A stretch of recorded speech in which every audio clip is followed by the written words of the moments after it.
going to just give ourselves a bit of time, just another minute or two for a few more people to join.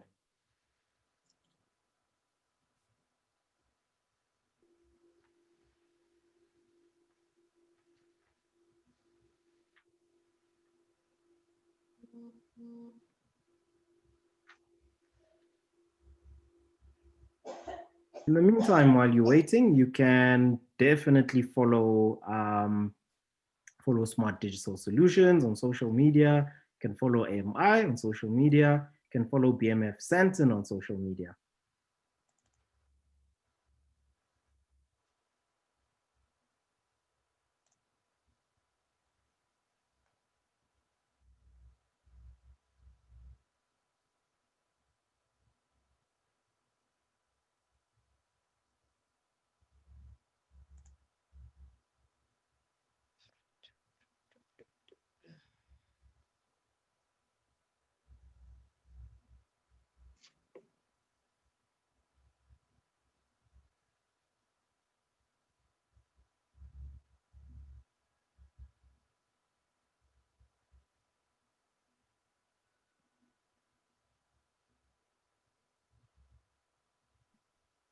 Okay, we'll now kick off.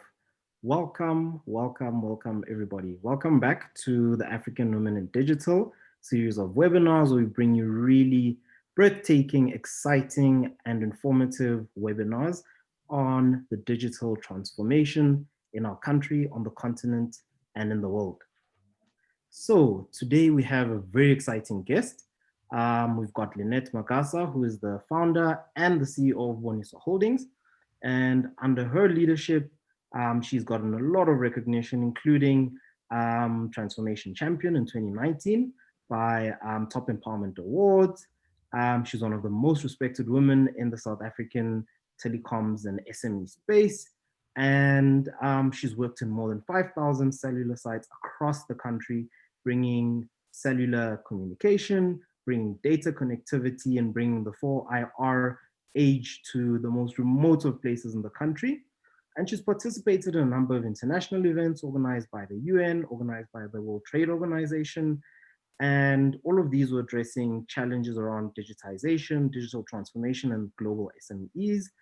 And she's also a lifelong learner as well. So she's earned a master's in IT management, specializing in information systems and telecoms, information security, decision support systems, and business information systems. But before we get to Lynette Magasa, we've also got a new host today. So we've got Nkosazana Liseka from BMF Sandton. She heads up the women's desk at BMF Sandton. And remember, the three people bringing you this, the three organizations bringing you the webinar today are BMF Sandton, Smart Digital Solutions, and the African Management Institute. So I'll now hand over to Nkosazana, our host, to get into the interview and introduce our guest. Welcome everyone, and thank you for joining us today to another aspiring session of African Women in Digital Leadership series. Today we have an extraordinary woman, Lynette, that's what I prefer to call her. She's a remarkable person that I've always wanted to have a one-on-one interaction with. But before we get into the conversation, please note these following administration processes. All the questions that anyone might have during the session, may you kindly put it in the chat box. Gerald, as you can see him, he will be available to go through the questions. Keep in mind, not every single question will be able to be answered. So what will happen is that if you have any questions, they will be sent, your responses will be sent to you via email. Let's get into it. Lynette, how are you? Fine, thank you. Good evening. Finally we get to meet. Finally. Lynette, I've always, like I've said that I've been following you for quite a while. And you are a remarkable person that's achieved so much and such an inspiration to us young women and young African child, boy or girl. can you just give us a brief overview of who you are, like this powerful person in front of us? Who are you? Just in 5 minutes. Yeah. Thank you. Thanks, Nkosazana. Good evening to everybody that is listening, that has dialed in. I'm just a humble person. I don't see myself as someone that is powerful or anything. But yes, my name is Lynette Magasa, not Magasa, Magasa. And, you know, I started my journey a long, long time ago. And, you know, 1998, I worked at Denel as a receptionist. So when I worked there, you know, I've always been fascinated by answering the phone. I mean, since when I was young. So when we were young, we used to play outside. I grew up in the rural areas, and whenever the phone rings, you know, it will be a race between who would get on the phone first to answer the phone. And so I've been sporty myself, and I used to rush for that. So I you know, I grew up liking answering the phone, and I guess that's where the journey started. So, you know, when we were young, we even used to have some tins. You know, someone would hold a tin, and you'd have a wool in between, and then you will speak through the tin, through the can, like a cell phone those days. But we didn't even know that there was something called a cell phone. So I worked as a receptionist at Denel, and then I got promoted. I also engaged in my studies. And so I'm a graduate from TUT University, Tshwane University of Technology. That's where I managed to complete my master's degree. And then I've got an MBA from Regenesis Business School. And currently I'm busy enrolling for my PhD, but it's more like the doctorate degree with Cage Business School. So I've always liked studying, and personally, I've been fortunate enough. I always believe in the infinite power of the universe. So I've been fortunate enough to participate in a lot of organizations, and I was invited to United Nations, and then I participate I'm a member of the B20. So under UN, you've got your WTO. And then WTO, which is the World Trade Organization, they've got a branch that looks after business. So I participate in business under the B20, and specifically looking after the interest of and contributing towards the challenges that small and medium enterprise are facing, especially in Africa. And in a personal space, I'm a mother of 3, so I've got kids as well. And yes, I've been fortunate enough to have colleagues that I work with and that I've started with a long time ago. So basically, that's who I am. Lovely. Another thing that we need to get into, can you tell us about Boniswa? We've seen so much achievements everywhere, literally everywhere. We've seen so many awards Boniswa has been getting. If you can just tell us more about Boniswa and actually what sets it apart from the other telecoms companies or their peers that are in the space. Oh, thank you. And Nkosazana, you know, in 2004, when Boniswa was formed, I started the company with only 5 employees.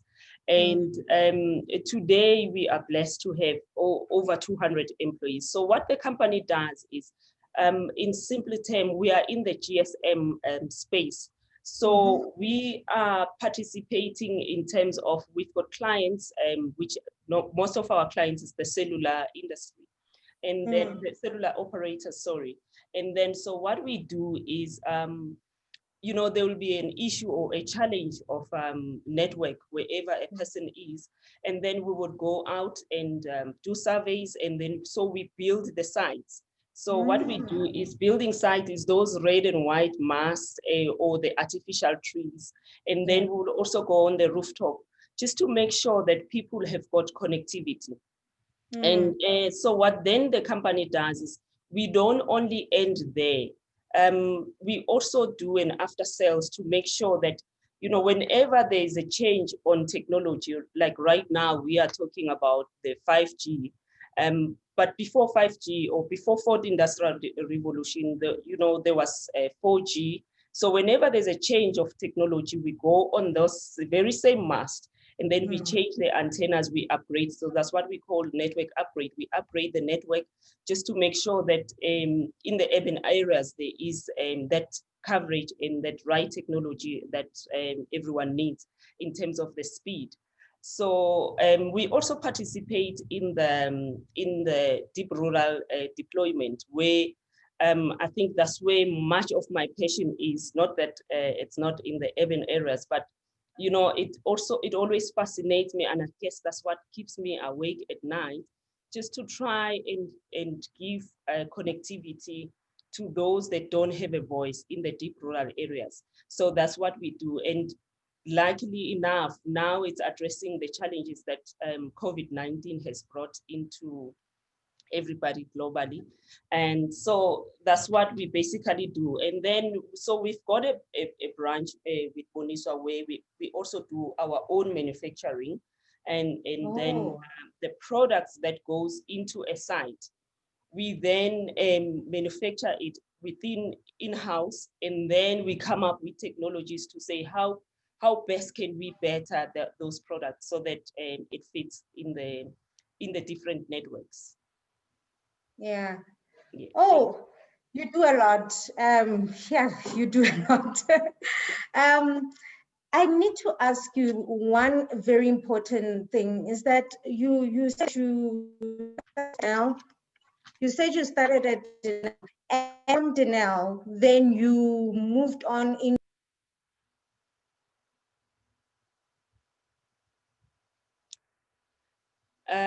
Level, I'm not sure whether, I think it's connectivity. So where you are, then normally whenever even in urban areas, you'll find that there will be challenges of connectivity. Maybe you need a lamppost because there will be a gap filler. So it means maybe wherever you are, the line of sight, there's no line of sight. So, and then it's where now Boniswa comes in, or we need to upgrade, or there's a congestion on the line that you are currently connected in. So that's what we basically do as Boniswa. I don't know, Lebo, whether you want to add something. So apologies, I think Nkosazana definitely needs you in your upgrade to the network. I'm having a few issues here. You need to work faster. You're not working fast enough, isn't it? But I think probably questions around 5G. I'll ask a bit more controversial question. We've heard a lot of fear and fear mongering and stories, and from your story about running into the house to answer the phone, the landline, I'm thinking back on the first cell phones with the antenna that gets pulled out, you know, those large face brick sized cell phones, and the stories we'd hear then where people were saying these things cause cancer, you will be exposed to dangerous levels of radiation and so on. And same thing as well with microwaves. When microwaves came out, people were saying you're basically bringing an X-ray machine into your house and you're using this to cook your food, you're exposing yourself to cancer and so on. So it's a bit of a controversial question, but what is your take on 5G? Do you think it's a great thing for South Africa? Or do you feel that there's a lot of danger in us moving into the 5G space? Okay. Thanks, Lebo. You know, this is my personal view, but what 5G, what it does is, so before we even do any upgrade, whether is it 4G or 3G, we started with 3G, and then before you can do any installation, we've got what we call EIA, Environmental Assessment Impact Study that we do, that we submit. So, I don't think anyone would do something that would harm. I understand that sometimes, you know, when you answer the phone and you've got the phone on your ear, you will start feeling heat from the phone. So what 5G does is, in terms of 5G, it makes the connectivity. So it's almost like a machine to machine. And then it's just an increase on the speed that, you know, nowadays we use streaming. I'm streaming with you, and then you can stream on another machine. So what 5G then will do is it will enable someone that is It will enable you to work from home. You'll have enough speed from that. It will also enable you to be able to monitor a site. You'll be able to monitor, you'll be able to see someone that is in hospital. In most cases, you find you backlit, because the first instance you would backlit to even have a voice, just to hear someone talking. So what 5G then does is it's sort of like, it's more about the speed that one machine to the other machine you are able to talk to. That is why nowadays we are talking of artificial intelligence. And those things of artificial intelligence, like for instance, you'll have trucks, someone that is monitoring driving trucks remotely. It's taken from the 5G. And so that is the fourth, it actually promotes the fourth industrial revolution. And in the 21st century, that's what's going to happen. It's not just only in South Africa, but globally, 5G is working. And in some other countries, we're now looking at 6G. It's just that, you know, wow, a new technology comes into place, people don't understand, and they will always pose different questions. Okay, thank you. I see Nkosazana is back. I'll hand over to you, Nkosazana. Okay, thank you. Thank you. Apologies to everyone about that. Network connectivity and computer decided to do its own thing. So I apologize very much for that. Going back to where I was at, Uslinet, we were speaking about you being in corporate before you started being an entrepreneur. You were in corporate and you take the leap of faith to go into entrepreneurship. Usually for young professionals, you find that you would be feeling like you are ready to go on your own. However, there's always this questions you have on yourself, or these fears that come in and that hampers. So what was your process and how did you deal with such voices, if you may call it, that hamper you in actually taking the leap of faith? Nkosazana, you know, everyone, as a human being, you always have this fear of the unknown. And I also had the same thing. You know, you always just get scared to, you know, to say, I don't know what's going to happen if I take the leap of faith or if I take a chance. But so my strong belief is that you would never know unless you take a chance. So, and I strongly believe that, you know, in life or in whatever that you do, you will always fall. You know, you can take a chance and you fall. And then, but what is key is that when you fall, you are able to stand up as well. So I then started calculating the risk as well. And then I just, you know, when we started, and I started Boniswa, it wasn't that the full range of products that we're doing now. So I started with on a smaller scale, you know, started with the easier things that to do. So we started with RF, which is your antennas and your radio frequency. And unlike when you build a site from scratch, that would need your engineers, would need you to do assessment and everything else. So we started small and then we grew from that. And I always also believe that in whatever that, so when I started, we started small, but we made sure that whatever that we're doing, we repeated it over and over again until we were able to master it. And then you starting to capitalize on what you know. And then at least that helped us to gain confidence from the client.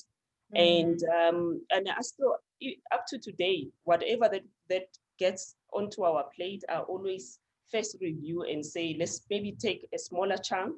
And then once we understand, we can increase bit by bit on what we are supposed to do.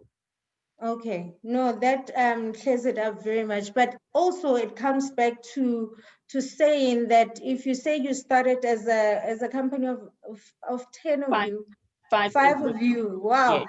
You started at 5 and now you have over 200 employees, if I'm not mistaken. Yes. Uslinet, it means that you are a nurturer and you can start something from nothing, basically. So let's talk about you and what you believe the strategies around mentoring people, because if you are able to start something and grow with the people that you had to where they are probably right now, it means that you are good, you have something there that we all could learn from regarding mentorship. Yes, thank you. Yes, what I believe in, so we started with only 5 employees, but we always had, I think also something that set us apart is that I've always had an open plan system in the office where everybody understands the business, which is very key, and everybody understand that they need to be part of a puzzle. Otherwise, if any of, even if it's a small part of the puzzle, could it be someone that is at the reception that doesn't understand, the whole puzzle is not going to move around. So I also then believe in collaboration mentorship strategy. That's what I strongly believe in, where in a mentorship program, you don't just only mentor a certain gender. I believe in mentoring everybody across.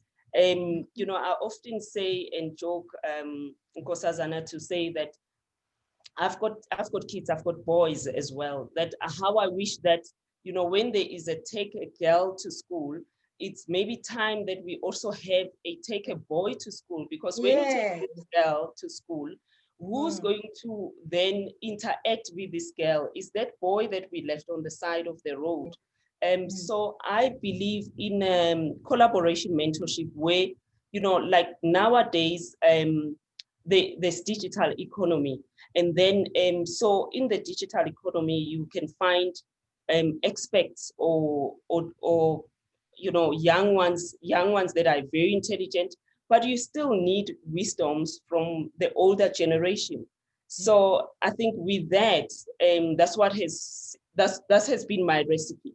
So whoever that comes on board at Bonwiswa, I strongly believe that I take them and I mentor them at the same level as the way I would mentor any other gender. Yeah.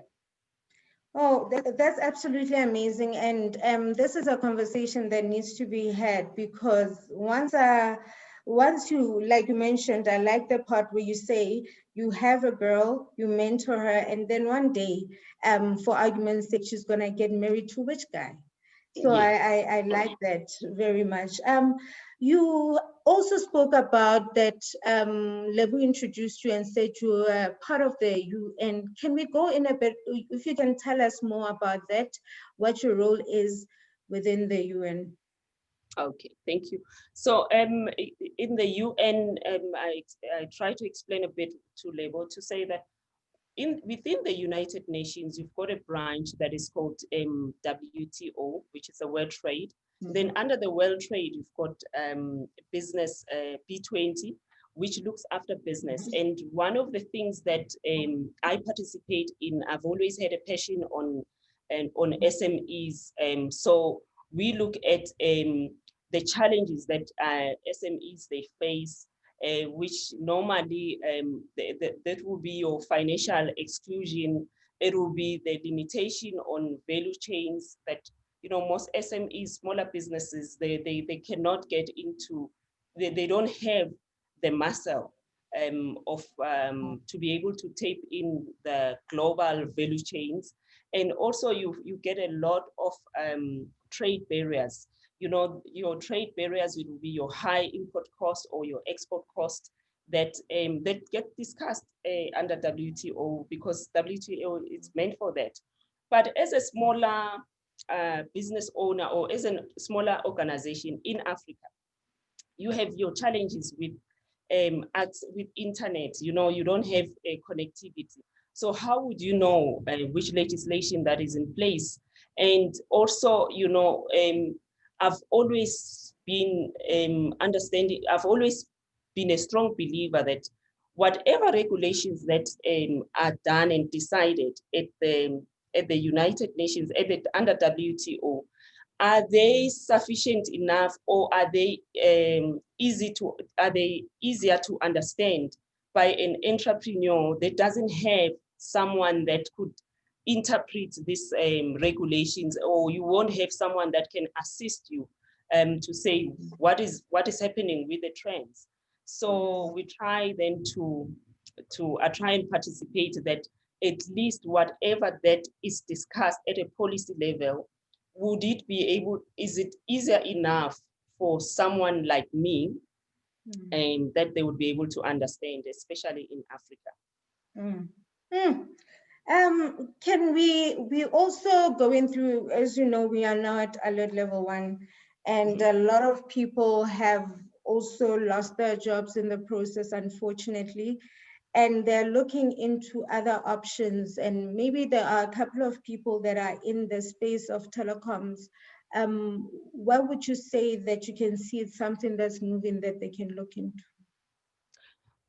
You know, in the, I wouldn't say telecommunication space only, but I think with what has happened is that everybody now needs to sort of like take a step back, and you revolve yourself, and then you need to get registered. There are a lot of courses that are online, but you know, I know, for instance, that especially the older generation, we're not so user friendly with technology.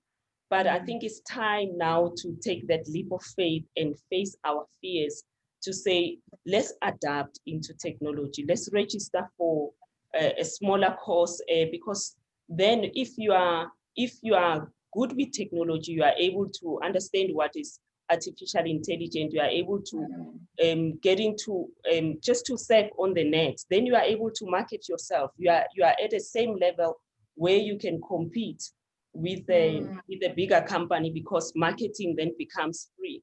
But it all depends on how, you know, I always say everybody in a daily basis, we learn. So you need to open up yourself into learning, into registering on these courses. And it takes step by step, but I suppose that's the only thing, that's the only advice that I could actually get. And, you know, also with social media as well, social media platforms can also help you to advertise, to communicate, especially after COVID. It's the best platform that one can use for communicating.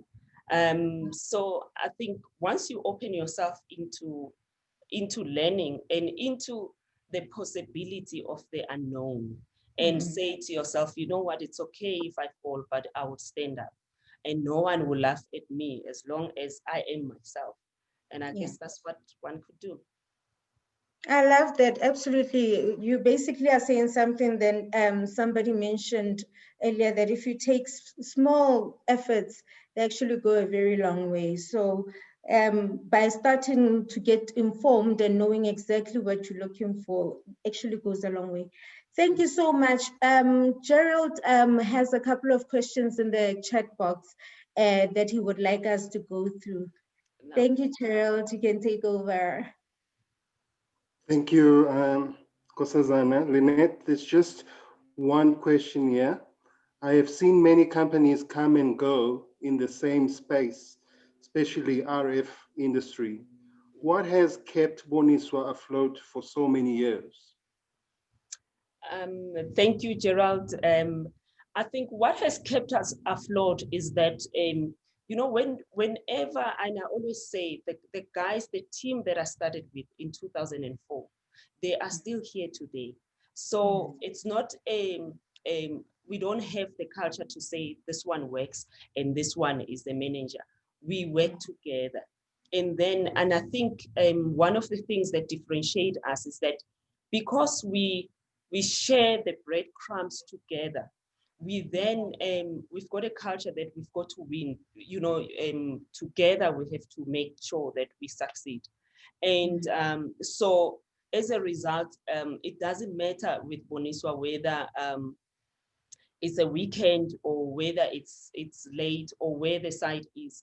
So our aim is that we always aim to say we want to support the Boniswa family, and not just our family, as also the extended families that we serve. Because, and I suppose one of the things that when I sit and look back is that most of our, in fact, all of our staff members, we not we don't come from a trust baby, or we just come from the rural area. So we know that we don't have anyone that will look after us except us making sure that we create a future for our kids.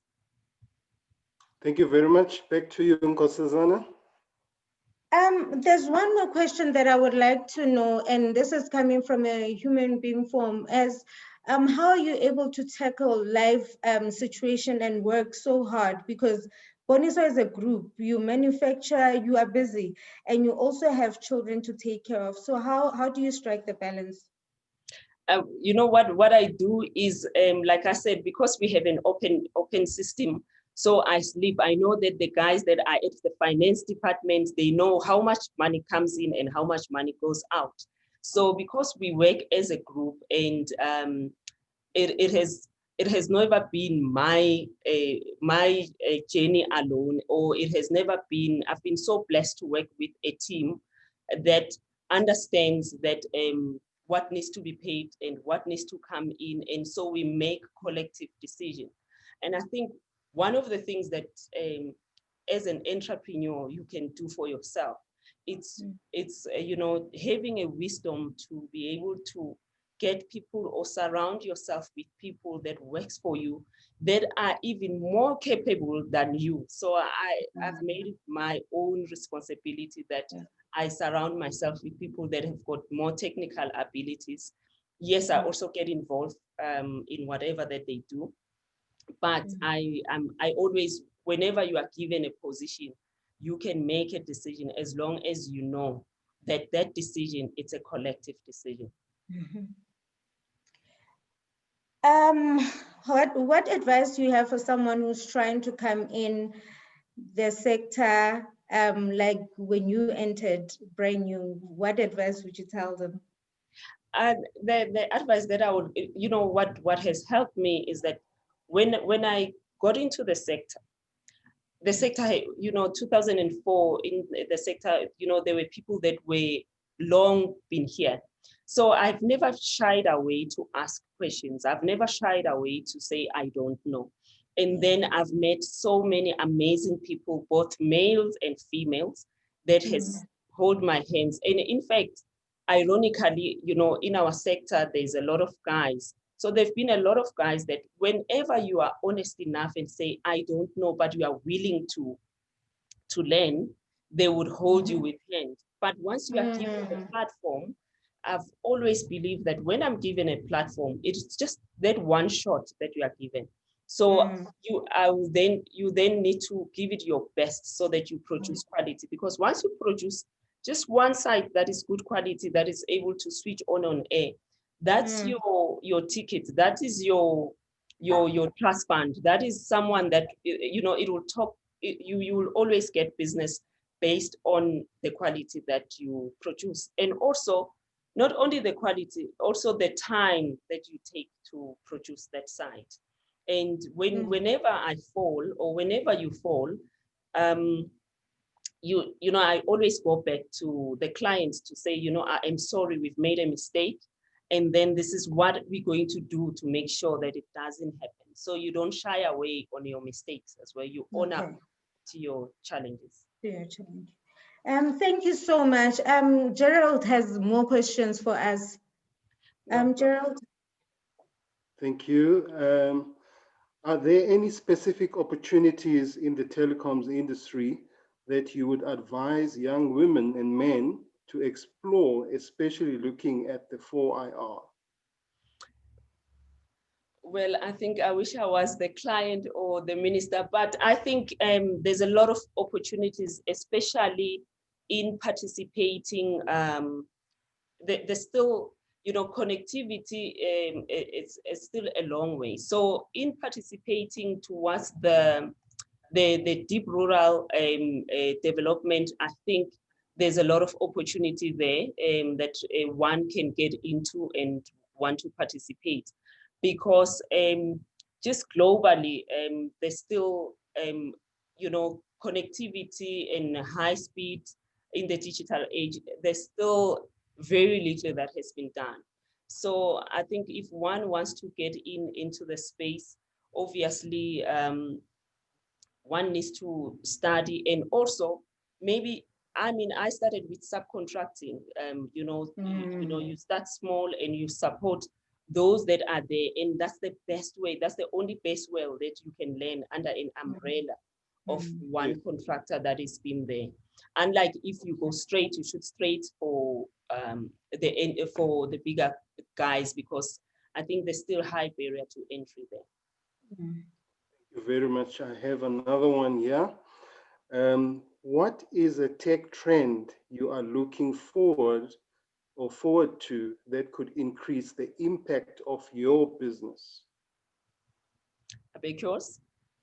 What is a tech trend you are looking forward to that could increase the impact of your business? It's 5G, obviously.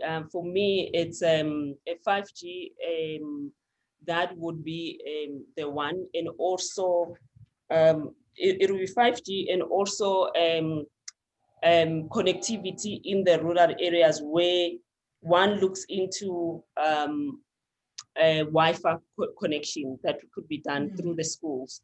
And so if you do voice over Wi-Fi, what we call VoIP, it's a new trend that is coming in, because schools and classes will be canceled. Not that will be canceled, but it enables kids to study from home, and you can do everything through your cell phone. Thank you very much. Back to you, Nkosazana.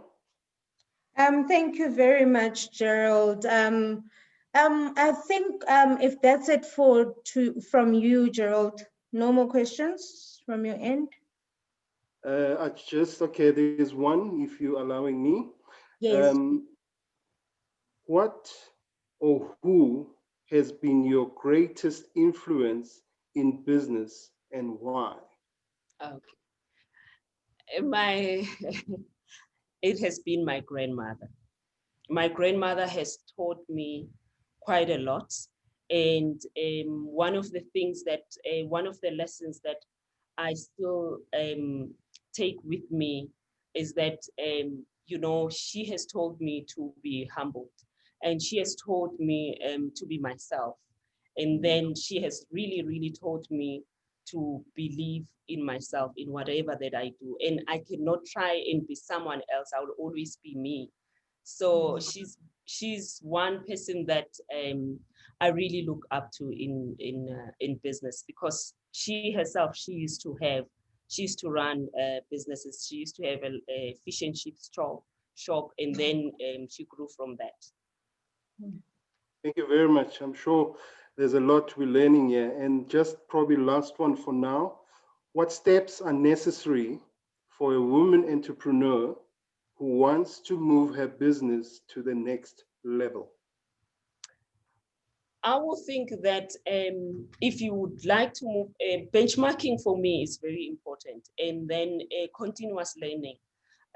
So when you study, and then when you continuously learn about the trends that is happening in your industry, that's remarkable. But you can do all that, but as long as you are still not humble, because the very same people that can get you there, you can be extremely intelligent and get straight A's and understand everything, but it always falls back to being humble and be grateful on what you do, and treat each client as if it's the only client. It doesn't matter at what level the client could be. Could it be at the executive level or at the lower level? Treat them the same, with the same respect that you would give. And I've always said to my colleagues that I work with, and also I've learned that from my grandmother, that in whatever that I do, I always tell myself that, would I be happy to see this picture that I'm on right now in 10 years time? So whenever you are given a chance, or whether you are in an open or in the dark, always behave like someone is watching you. So that's the advice that I would give.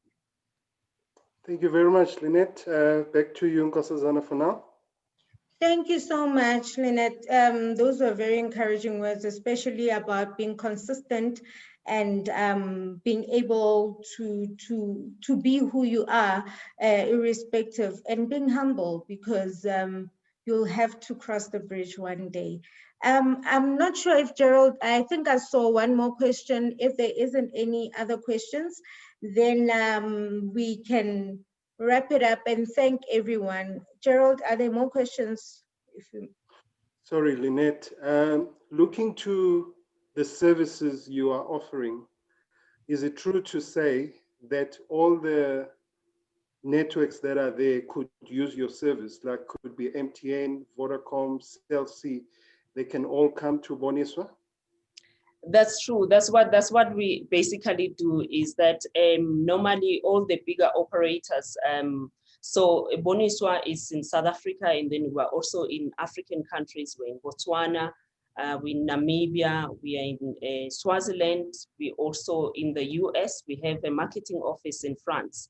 So what we do is most of the operators, they normally have they vet. So we are fortunate enough that we have vendors in South Africa with all the operators, the three operators, including Telkom, Telkom and Gyro. So we've got vendors with them, and we offer solutions, especially now that we have challenges with load shedding. One of the solutions that we give is that what do you do when there's no power on a site? You normally hear people that would say, you know what, sorry, my network has dropped because there's no power. So we have solutions where the one sector will go down, and then it will make sure that the main sector stays up so that connectivity is there. We also have shelters that we've manufactured that takes care of the batteries. Some of the shelters, they go underground. We've got high theft because of our unemployment. There's high theft of batteries. So we come up with shelters that we call mini subterranean, just to protect the batteries. And yeah, so basically that's what we also have, our own mask, where we supply the tower itself, and operators can come and rent a space. Not just the operators, we also, anybody that it could be Transnet, it could be a dark fiber, anybody that needs an infrastructure, we are there for them. Thank you very much. That's the great answer, and I'm sure we are all learning a lot from you. So from my side, Nkosazana, that's it. All right, thank you so much, Gerald. Thank you so much, Uslinet, for this opportunity and this honor to come and directly ask you the questions that I've always had on my mind, that I've always wanted to ask. And most importantly, I would like to thank the BMF, and I would like to mostly thank Veronica for the opportunity. By the way, this is my first time hosting. So she said, you know what, when she asked, I said, I haven't done it. And she's like, but you have to eventually. So thank you very much for this opportunity. And thank you for everyone that came today and joined us. And of course, we'll be having more of these talks where we have great leaders to teach us something new. We know we are in a digital space where there's consistently a change. There's huge changes that happened 5 years ago. What we have today wasn't there. So we look forward to more of these events. And thank you for everyone for your time. And thank you to the BMF. Thank you to Smart Digital. Thank you to MI. Okay. Thanks, Nkosazana.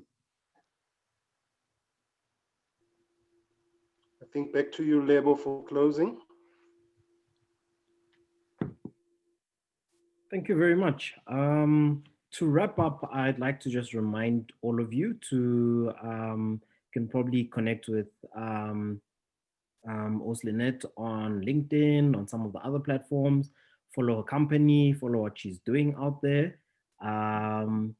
We've turned her, the English word is a futurist, we've turned you into a sangoma to predict what is happening in the future. So we're going to Africanize it since it's Heritage Month. We are now not a futurist, but a sangoma. We're gonna watch what's happening with 5G. But thank you very much. will follow you, and please follow BMF Santon, follow what they're doing about transforming the management and leadership space in the corporate sector, supporting Black entrepreneurs as well.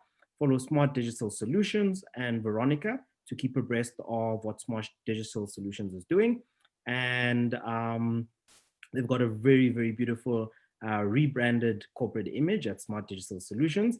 And yes, follow the African Management Institute on all platforms and look out for all the stuff we're doing about empowering entrepreneurs, African businesses, ambitious African businesses, and helping them thrive. And I hope you will enjoy the rest of your Heritage Month, and you'll be dressed like me in very colorful colors very soon to celebrate African heritage. Yeah. Thank you and good night, everyone. Thank you, Lebo. Thanks. Thank you. Thank you. Goodbye. Goodbye. Cheers.